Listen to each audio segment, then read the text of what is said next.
Bonjour et bienvenue sur Laisse-toi chanter. Je suis Nat Elzéar, explorateur de la vie. Alors, quel rapport y a-t-il entre l'oreille et la voix?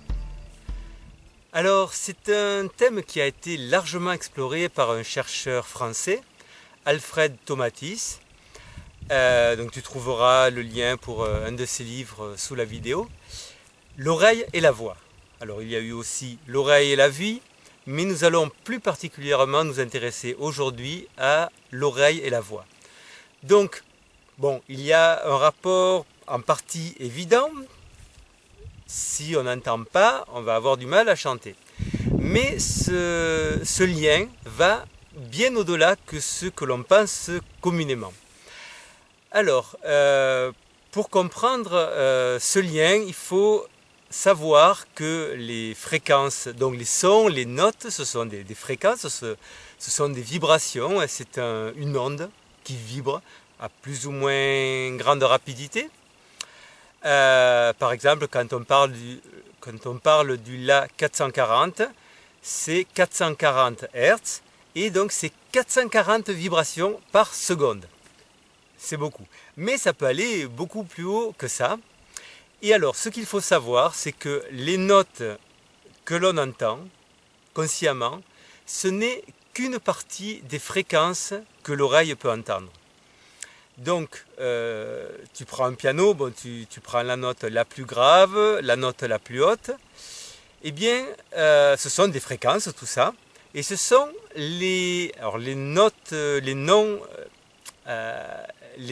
des notes, les notes qui ont nom, ce sont les fondamentales, c'est la plus basse vibration de tout un ensemble de sons.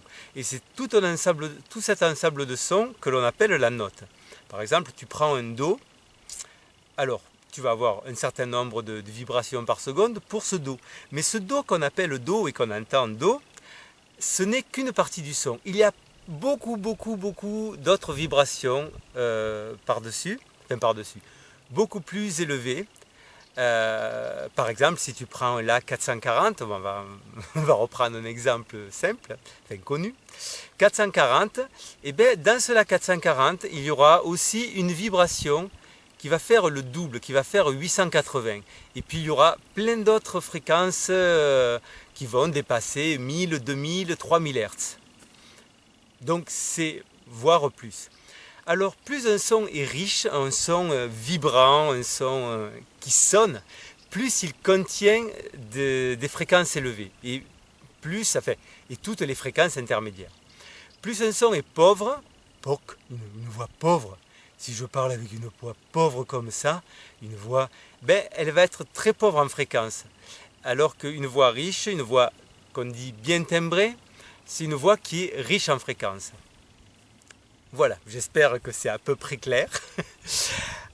Et alors voilà, le truc c'est que plus l'oreille est capable d'entendre des fréquences élevées, plus la voix va être capable de les reproduire.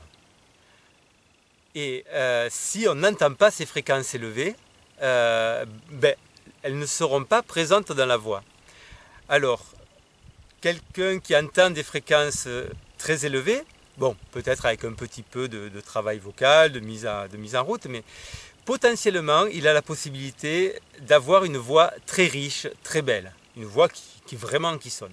Si l'oreille est moins fine, qu'elle peut entendre des fréquences moins élevées, la voix va être un peu moins belle.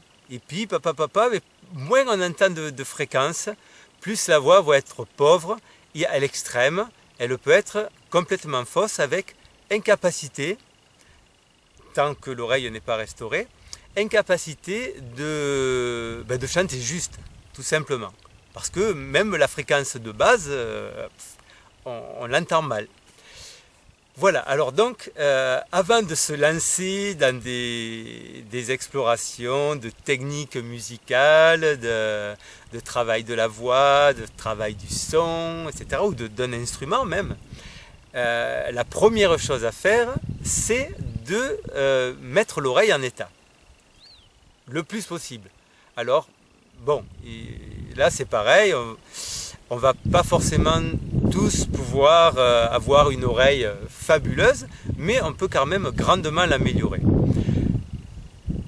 Il y a un peu de vent aujourd'hui, j'espère que ça ne fera pas trop de bruit dans le micro. Si tu entends des...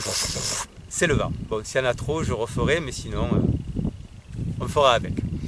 Voilà, alors, l'histoire c'est ça, comment mettre l'oreille en état d'entendre ces fréquences élevées. Alors, il y a tout d'abord la posture. Alors, ce qu'Alfred Tomatis a relevé, notamment, il a relevé beaucoup de choses. Alors déjà, pour la partie sur laquelle il va être un peu difficile de revenir, bon, ça peut se faire, mais c'est que déjà l'oreille se forme dès le ventre de la mère. Donc, suivant la qualité de fréquence dans laquelle va être baigné le fœtus pendant la gestation, l'oreille va se former plus ou moins bien. Donc si la mère a une voix riche, qu'elle chante, qu'elle écoute de la musique, et si le père aussi parle, est présent, et qu'il a une voix riche, belle, bien timbrée, ben, ça va aider à fabriquer une oreille qui va entendre ces fréquences. Si à l'extrême, si la mère ne parlait jamais, n'entendait jamais aucun son, était dans une chambre sourde presque, dans une grotte, ben le bébé aurait très certainement une oreille très amoindrie et très peu capable d'entendre beaucoup de fréquences. Donc ça c'est alors ensuite ben, ça va se former, alors ça c'est l'idéal quoi.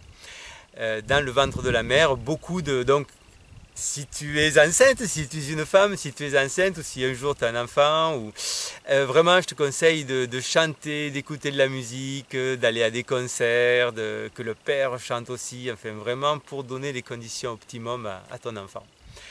Voilà, alors bon, pour nous on arrive là dans certaines conditions, ça a été ce que ça a été. Dans mon cas, je n'ai pas été beaucoup en contact avec la musique, étant petit et étant dans le ventre de ma mère. Donc j'ai dû beaucoup travailler pour recréer. Alors, la bonne nouvelle, c'est que tout peut se restaurer, ou presque. Mais ça va demander plus de travail. Ce qui prend 9 mois un enfant, et puis en plus bah, ça se fait un peu tout seul, peut demander des années de travail à un adulte qui s'y met sur le tard.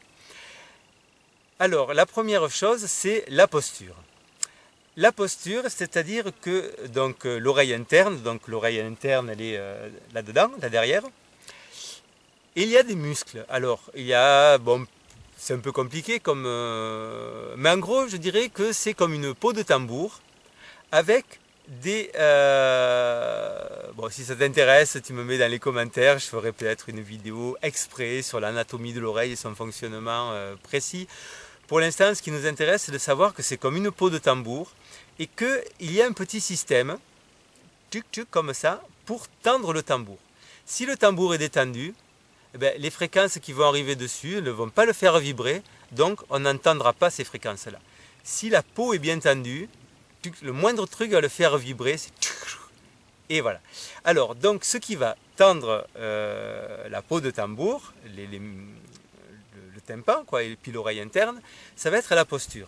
Alors, si on est comme ça ne va pas marcher.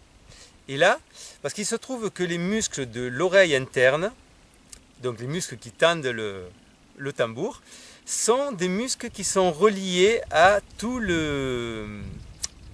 au dos et à la nuque. Donc en étirant le dos, en étirant la nuque, en ouvrant, eh bien, on va tendre ces muscles de l'oreille interne.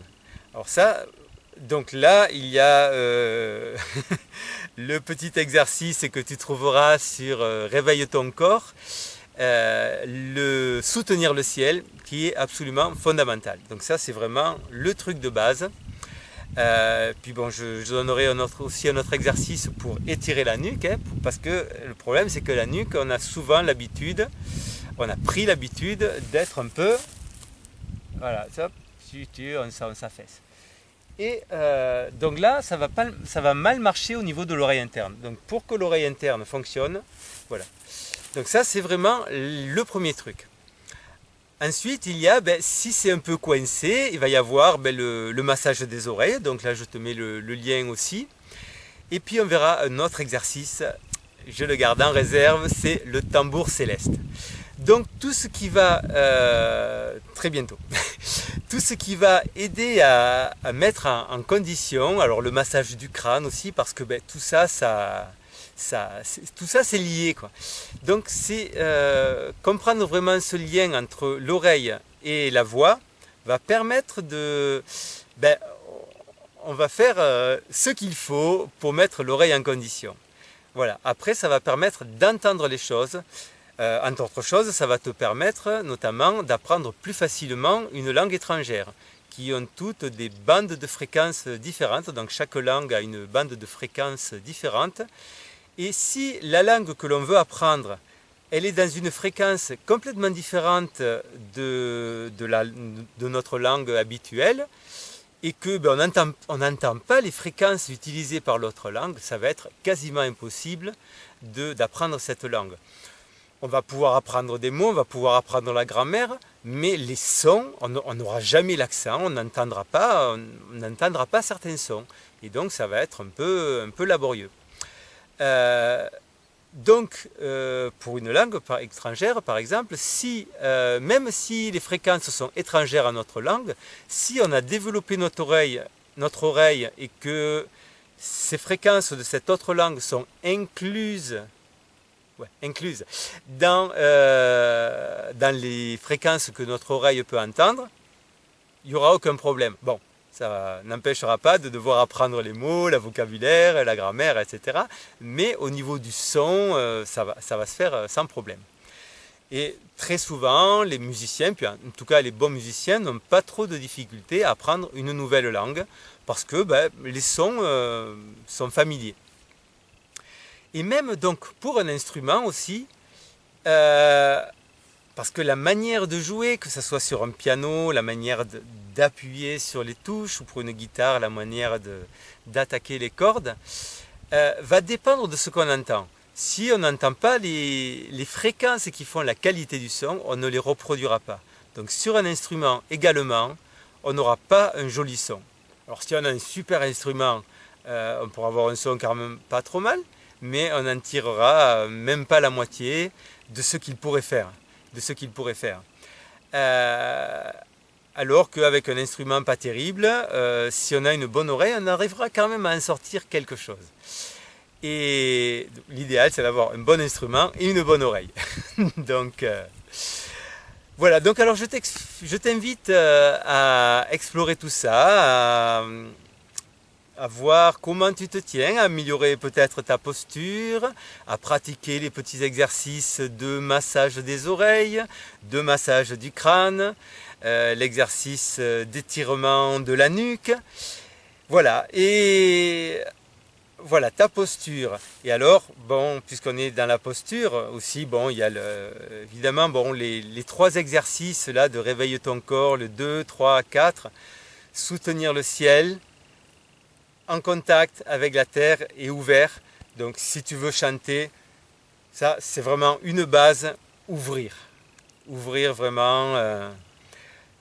À partir de là, nous allons pouvoir commencer à étudier plus spécifiquement qu'est-ce qui peut être intéressant de faire, comment est-ce qu'on peut aller vers la découverte de sa voix, comment est-ce qu'on peut se mettre en condition pour chanter ou pour jouer d'un instrument. Voilà, donc merci d'avoir été là jusqu'au bout. Je te souhaite une merveilleuse semaine et à tout bientôt. Salut!